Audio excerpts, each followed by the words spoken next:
sahabat Psikotalks, alhamdulillah hari ini kita telah menyelesaikan agenda mingguan kita. Dalam podcast kita, hari ini kita membahas tema kerja keras atau kerja sehat bersama narasumber kita, Ibu Irma Oktavianti, SPSI Psikolog. Nah, hari ini Bu, saya sedikit ingin tahu nih kesimpulan dari gimana nih kerja sehat atau kerja keras nih Bu? Benar.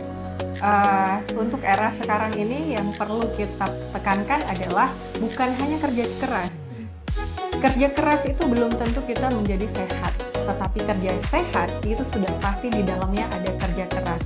Antara kerja keras itu di tengahnya ada kerja cerdas.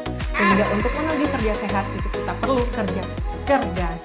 Permasalahan kita sekarang adalah bukan untuk kita supaya bekerja keras, tetapi bagaimana kita bisa bekerja secara maksimal dan tetap sehat mentalnya. Seperti itu kurang lebih Intan, semoga bisa menjadi referensi-referensi ketika teman-teman mungkin sedang bingung di dunia kerja atau mungkin membutuhkan tenaga profesional, bisa hubungi Fakultas Psikologi Unmuha. Oke, terima kasih. Assalamualaikum. Terima kasih teman-teman.